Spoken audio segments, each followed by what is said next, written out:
Good morning and welcome to the First Unitarian Universalist Society of Albany. My name is Kathy Harris and I'm the Service Associate today. This morning we welcome to our pulpit Dr. Michele Townsend Grove. She's a Unitarian Universalist interim religious education consultant, and she has been working with the congregation to define our views and needs in a new religious educator for our RE program. And we begin with these words, imagined by Anthony Johnson. Let us call upon the Spirit that moves among us, below us, above us, and through us.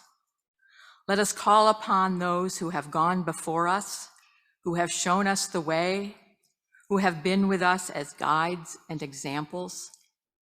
Let us call upon ourselves to imagine, to hope, to dream, and to do, that the future may build on the past but not be confined by the past, that the future we imagine will be a new thing and much more and different and better than anything we can imagine. We Unitarian Universalists don't drink from our chalice. Instead, we use it to hold the flame.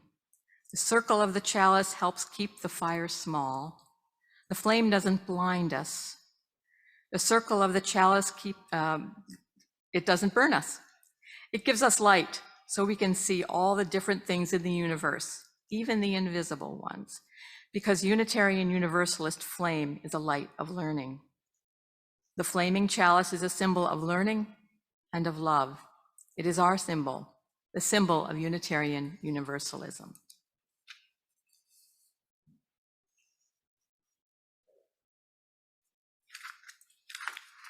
Our prelude is Hearts Wide Open by Leah Morris, and the musicians are Annie and Michael Johnson. Do do ba-do do ba-do the ground like the solid ground.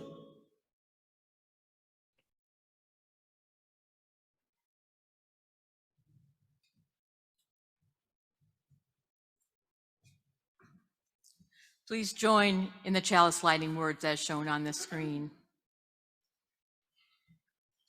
Welcoming all free seekers of truth and meaning, we gather to excite the human spirit, to inspire its growth and development, to respond morally and ethically to a troubled world, and to sustain a vital and nurturing religious community. Next, we'll sing a unison song. The words will appear on the screen. Please join in singing, Praise the Source of Faith and Learning. I'm too short, or this is too low. It's by William Albright with words by Thomas Troger, and the song leader is Elena Karpov.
The wisdom story will be read by Elizabeth Baldus. Thank you, Kathy. It is just so wonderful to see everybody today, and I hope that you enjoy the story. Our story today is Change Sings, with words by Amanda Gorman and pictures by Lauren Long.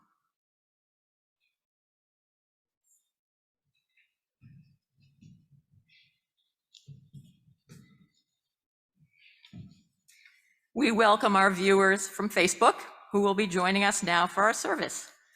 My name is Kathy Harris, and I'm the Service Associate today, and we welcome to our pulpit Michele Townsend Grove, who is our Unitarian Universalist interim religious education consultant.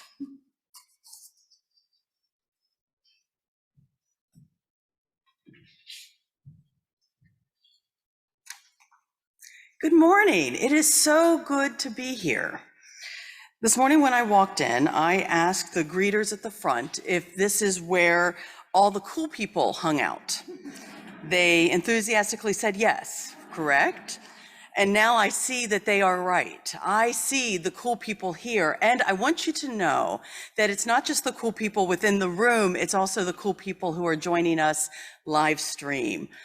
The breadth of what it means to be community is shifting. You see, sometimes the cool people, you can't see them. For example, I think the coolest people are sitting in the balcony. Am I correct? Yeah, I think I'm correct. Yes, so just know. All right, I am going to read for you, and let me get my paper straight here so that I do the right thing. Hear these words from Alyssa Bishop Becker, who wrote the book, The Grief Spiral. I will be using these not to talk about grief, but to apply her study of grief and grief systems to change and transformation. This is in her epilogue. The transformative perspective is a paradigm shift. It posits the grief is not an isolated event, a medical condition, or an illness that is responsive to a standardized treatment of its systems. Grief is the universal process of change, and our task is to make sense of the experience, ourselves and others, and life within that context. We cannot deal with grief effectively until both we and those around us accept the need to change. One way about thinking about the transformative process is comparing it to suddenly being transported to a foreign country. Imagine that. At first, everything is unfamiliar and it feels confusing and disorienting. After a while, you learn the streets, the resources, the shops, the culture. You make friends and you find interests, and the place becomes comfortable and familiar. I visualize the transformation process as two intersecting circles. You can picture it. Circle one represents the previous reality, part of which is now missing. Circle two now represents a future reality, part of which is unknown. The area where the two circles intersect represents that which persists right now. The transformative process is a gradual spiraling movement, living from circle number one to circle number two, thus making the future seem less anxiety-provoking and more accessible and more hopeful. I invite you now to enter a time of meditation. Find a place where you can sit and your body feels the most comfortable, however that might be for you, where your arms are, and just notice your body. Just notice. For our presence is a body, it is a mental, it is an emotional, and it is a spiritual act. Breathe in and feel the joy of this community. Breathe out and let go the anxieties that are within your body.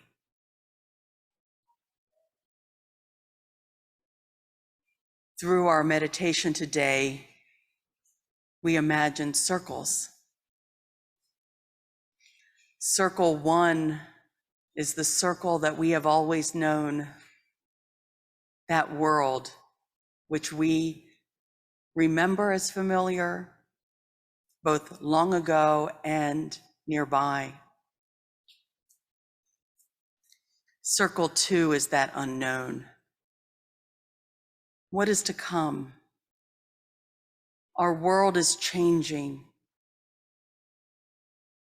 We are starting to open up and be in physical community more and more. That community is exciting. It is so good to see each other. That community is also unknown, for it's not the same as it used to be. And we are living in that middle part, the place where circle 1 and circle 2 overlap. Breathe as you notice that in your body.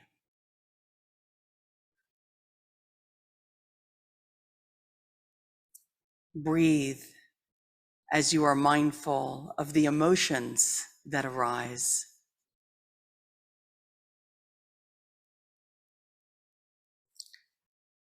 Blessed be. Let us now take a few moments of silent meditation while we reflect on this and anything else that is resting within us today.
Thank you. Meditation is a great tool to center and to focus and to bring us to this present moment. One of the things I want to note is the joy that communities, both this community and Unitarian Universalist communities all over this continent and beyond, are experiencing is that of coming back together in our physical form. How many people here in the building today have felt a joy of seeing each other in our three-dimensional being and are looking forward to actually having conversations face to face? And one of the things that I absolutely love is the idea that we have expanded community in that, because we haven't stopped reaching out to our virtual community. I love the fact that our virtual community is still with us as well. Welcome to you. And even though they're not here in a three-dimensional form, they are with us. So beginning last September, I had the deep pleasure of being in relationship with you and your congregation as you discern your lifespan religious education past, your lifespan religious education core values, and your dreams for the future. What fun it is to dream for the future. I was on site with you last September for worship and workshops. I've met with your board, your ministry's operation team, the Religious Education Council, your staff, and anyone here and beyond who want to explore what it means to be a learning people, because we are all lifetime learners. First and foremost, I want you to know it's been a joy. You all rock. That's the only way I can put it. You've got gifts that are both expressed and some lying under the surface, just ready to come out. And as you all tap into that, beautiful things will happen. These gifts include religious education and beyond. And I want to thank you for those gifts that you bring. So for a few minutes, I would like to explore a little bit of the findings that we have all discovered together. Take note that I didn't say I discovered.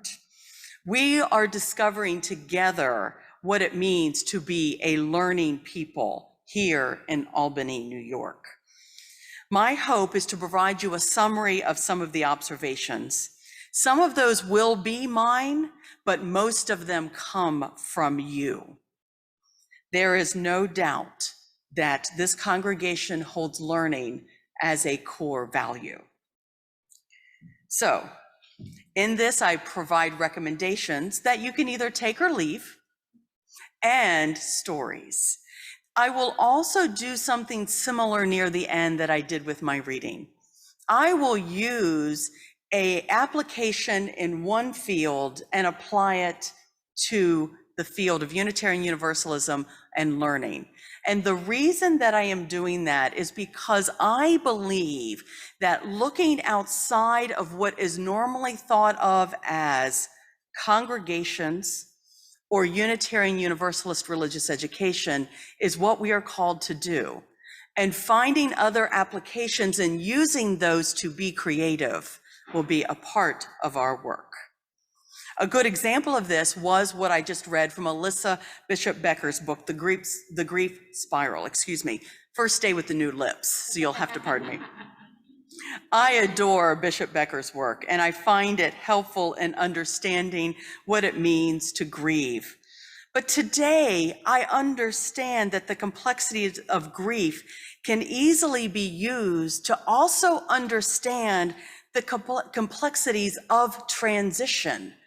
And in this context, the complexities of religious education transition. Transitions are hard.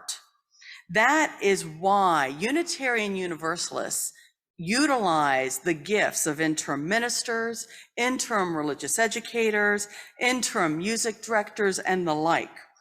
Interims walk with congregations and communities as they navigate these wild places, these unknown places, these places of mystery. We hold that container so that the congregation can have honest and heartfelt conversations and do that exploration slowly. It's not a one and done. We encourage everyone through the interim process to speak their truth. We especially encourage everybody to listen, because our truth might not be the exact truth of everybody in the room and beyond. And part of the joy, and dare I say, the most important thing that can happen is to know that yes, you have a voice and you need to listen and be a part of the whole.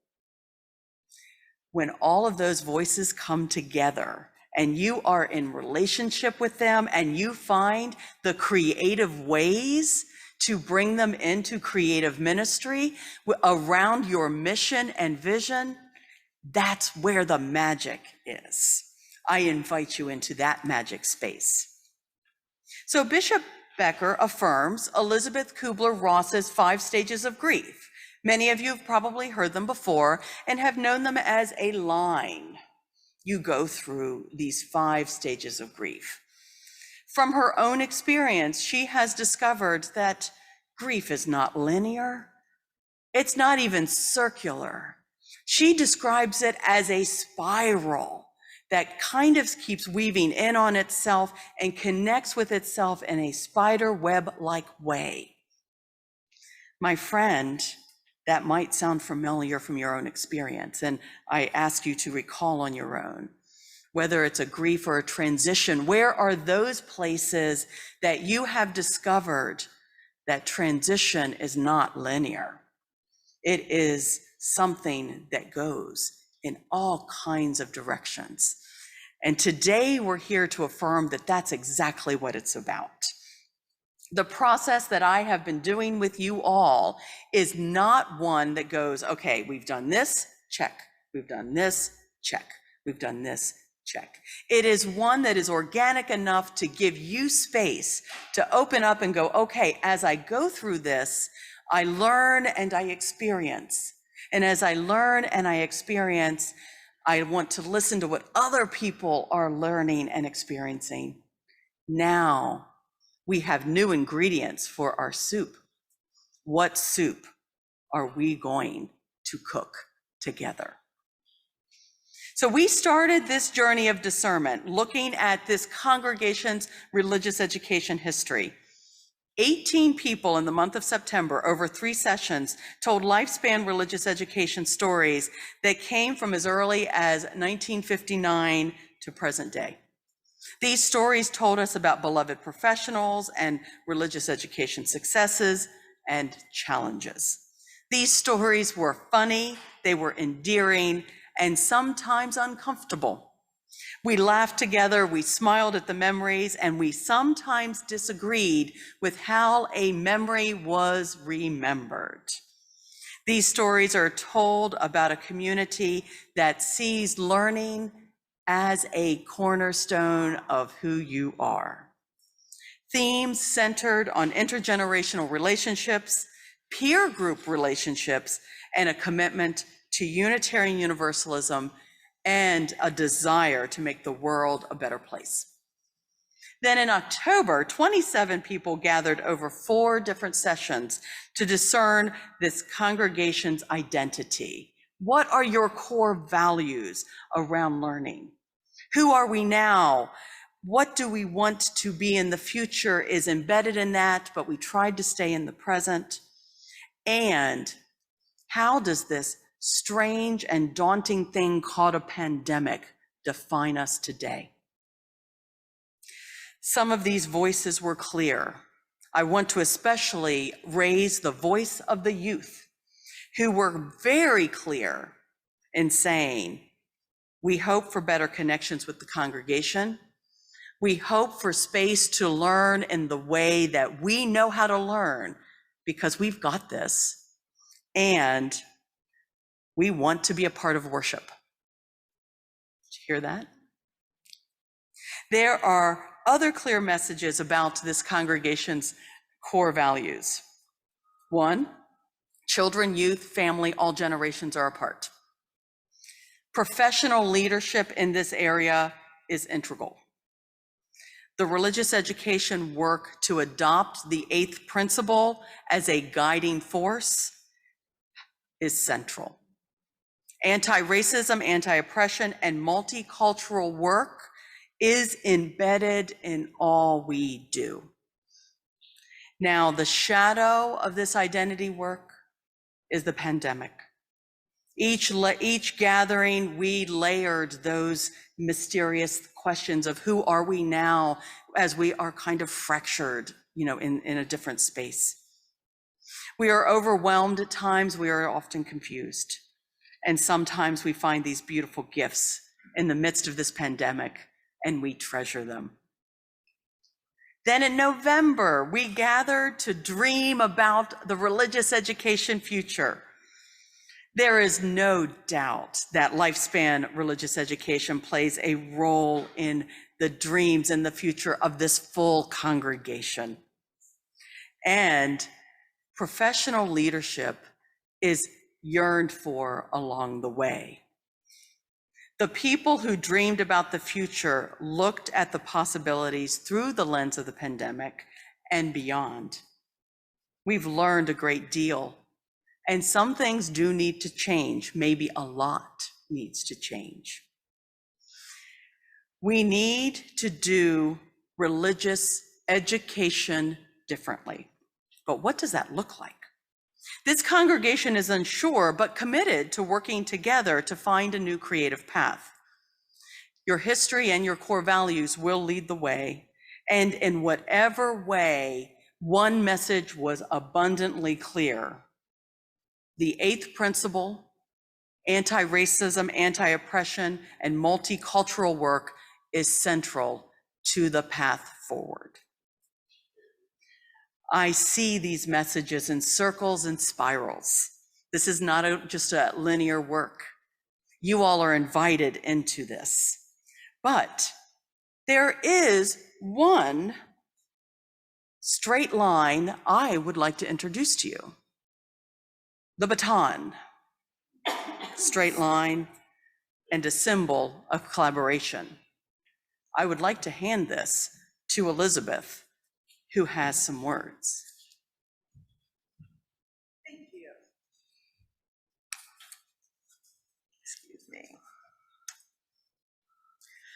For me, the greatest gift, professionally and personally, of the religious education interim consultancy work has been to provide a context for my own experiences here at Albany UU and for the experiences that have been communicated to me by other people. I have learned so much about this church, the congregation, the past, and the present because we took the time to stop and consider those things.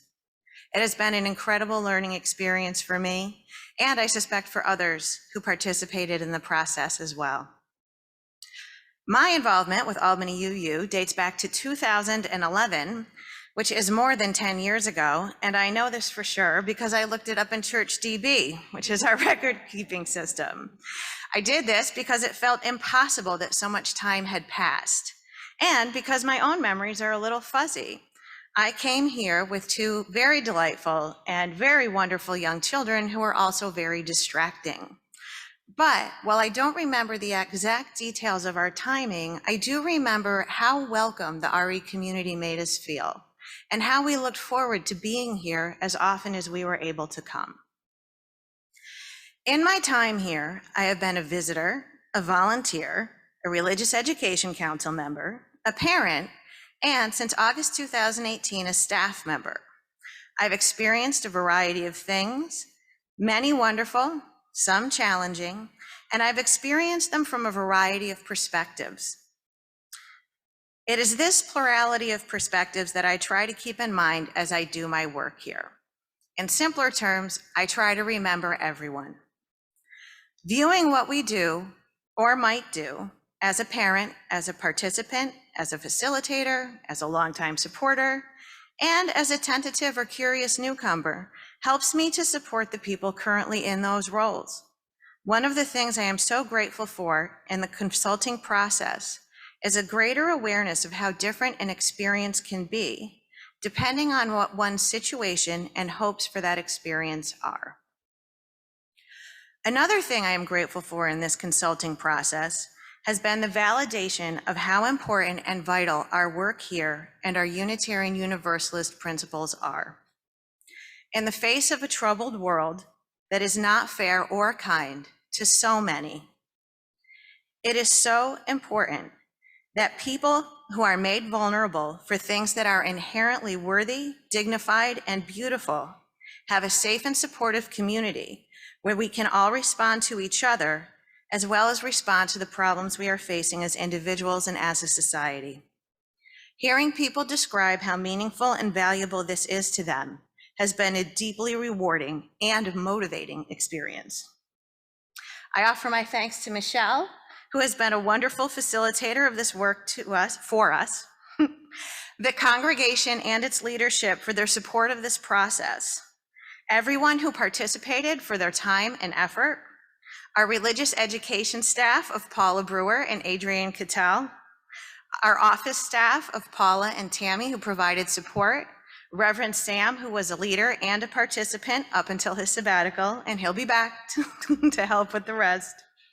And of course, to our families, our guides, our religious education council members, including our chair, Michael Hornsby, for all that they have done and continue to do as we complete this process and as we move forward into the future.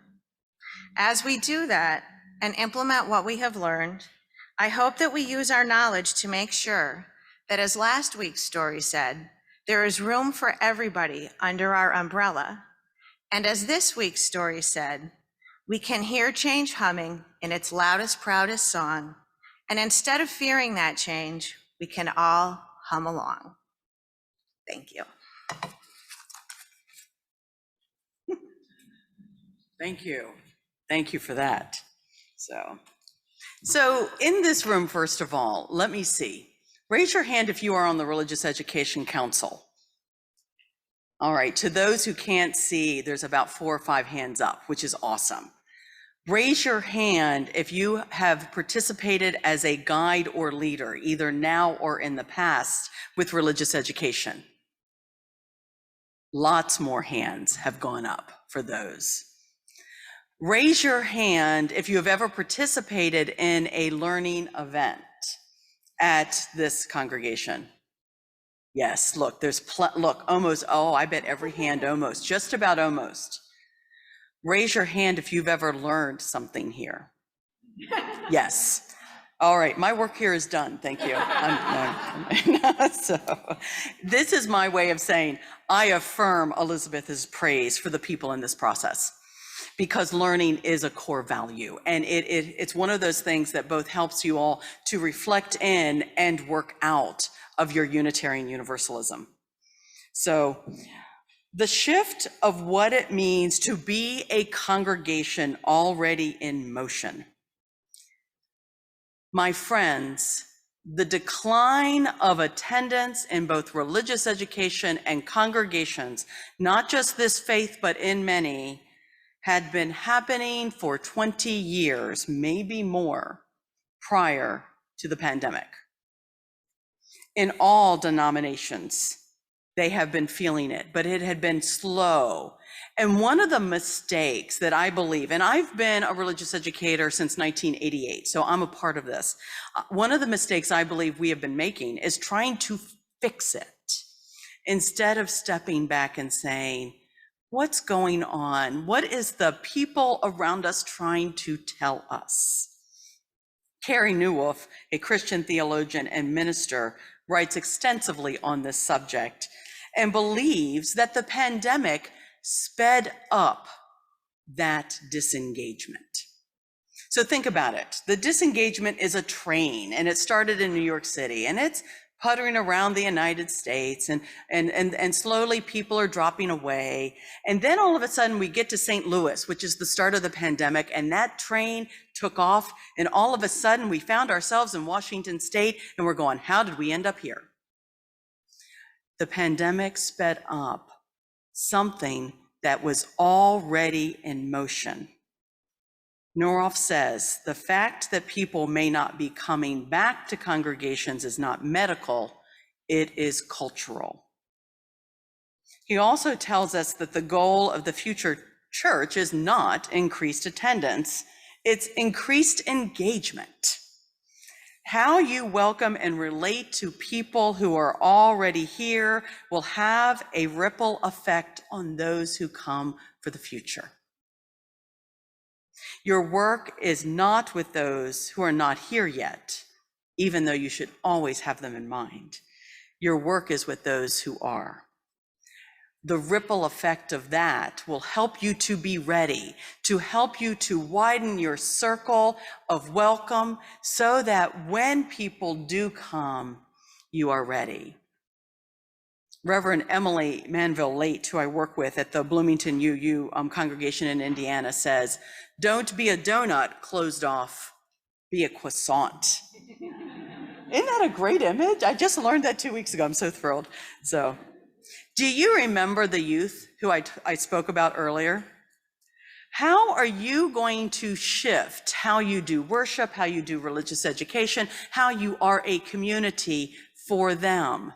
Your model of the 1950s and 60s and 70s and 80s are not going to cut it. There are essences of those times that we can pull on. There are gifts that will help us. But to try to reinvent the religious education or the Unitarian Universalist community of those decades will not speak to the families of today. And my friends, families come in all shapes and sizes, whether you're a family of one or a family of 100.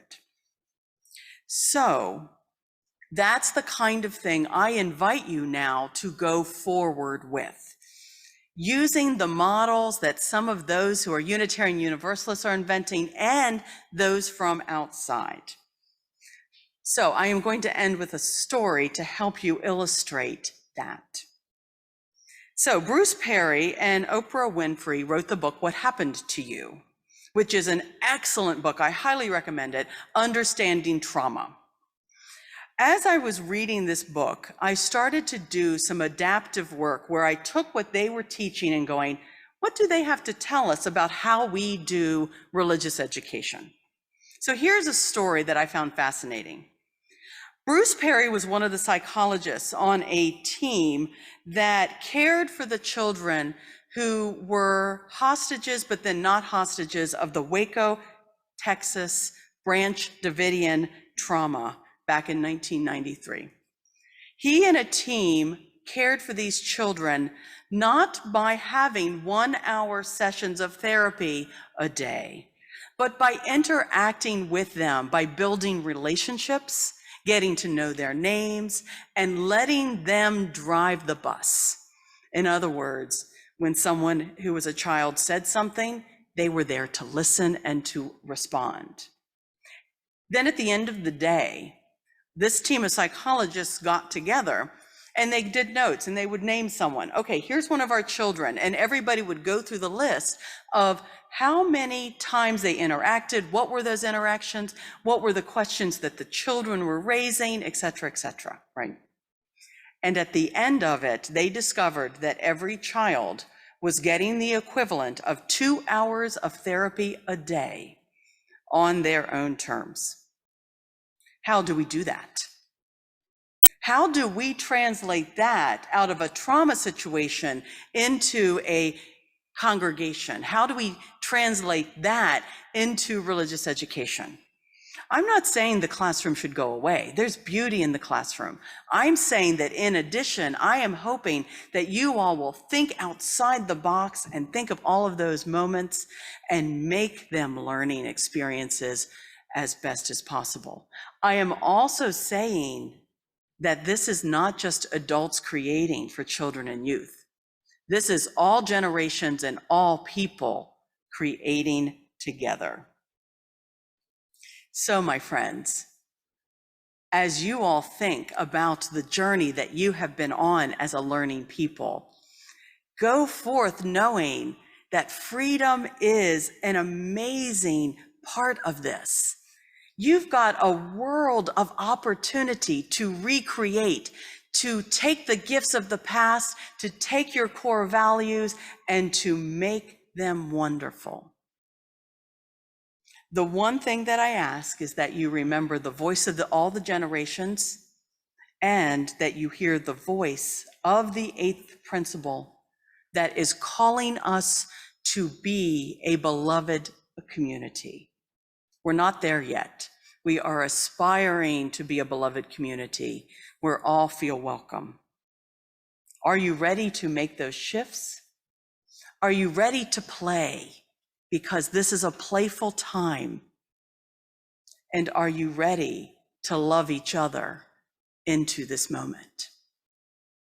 I have the feeling that it'll be a resounding yes. Blessed be.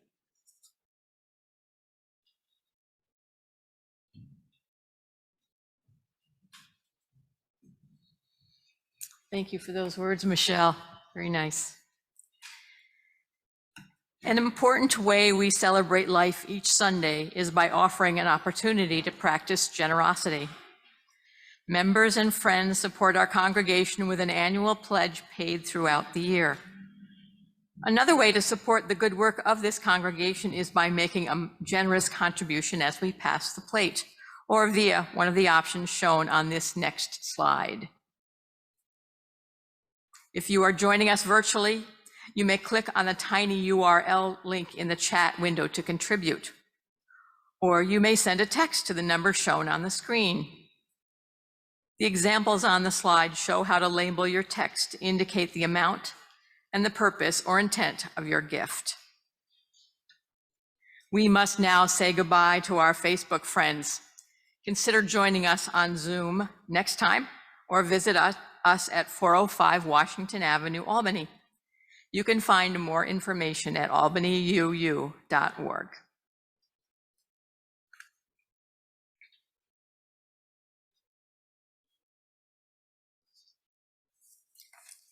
And we're now going to the offertory music is The Circle of Life by Elton John, Tim Rice. The musicians are Lebo M. and Havasi and the Havasi Symphony.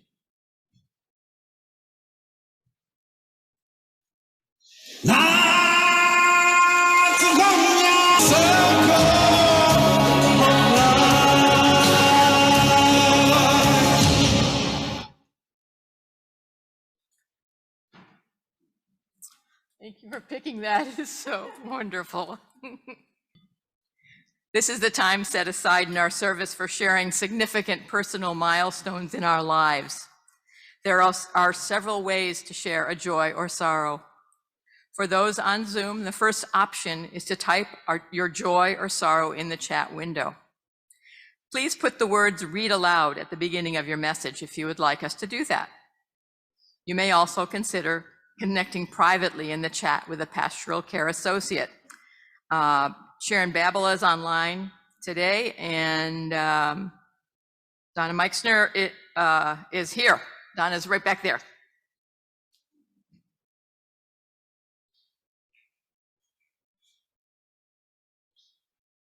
As Kathy moves the stone, we also bring all of these joys and concerns into our hearts, minds, and bodies to hold. It is a joy to have everybody here.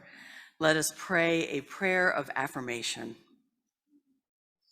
Beloved community, people gathered here in spirit and in body, those beyond these walls, those who are here, we lift these joys, we lift these concerns, we lift these people into our midst. Blessed be. And now, my friends, it's time to sing. And I encourage you to stand as you are able, to sing with joy. It doesn't matter if you're off key. It doesn't matter. This is about bringing the voices together. Let us sing Shalom Havarim.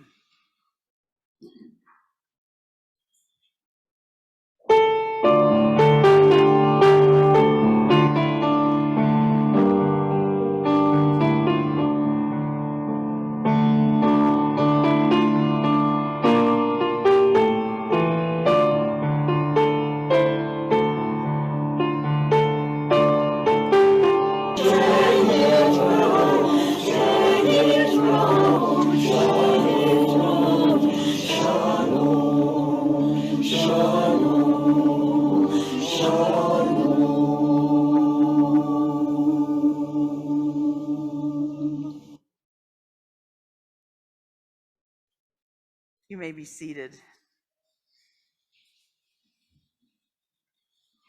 We extinguish this flame.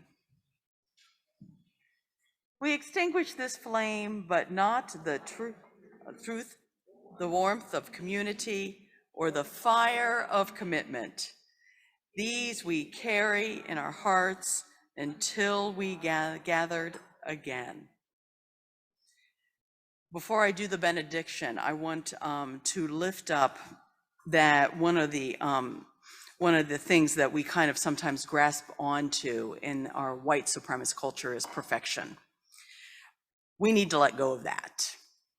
And today, I am grateful to all of you as I stumbled through things, because one of the cool things about imperfection is that it opens up the room for us to do this together. You all might not know how many times people saved me in this room, but I say thank you. So let us keep practicing imperfection so that we can give room for everybody, not just to know that they're invited, but to know that we can help each other along the way. Are you in with me? Okay, let's keep doing that. So go now into the world in peace and hold fast to that which is good. Render to no one evil for evil, but strengthen the faint heart and support the weak. Help the afflicted. Honor and serve each other, rejoicing in the power of community. And now may the peace and love of each of you, of this community and beyond, be with you until we meet again. Blessed be.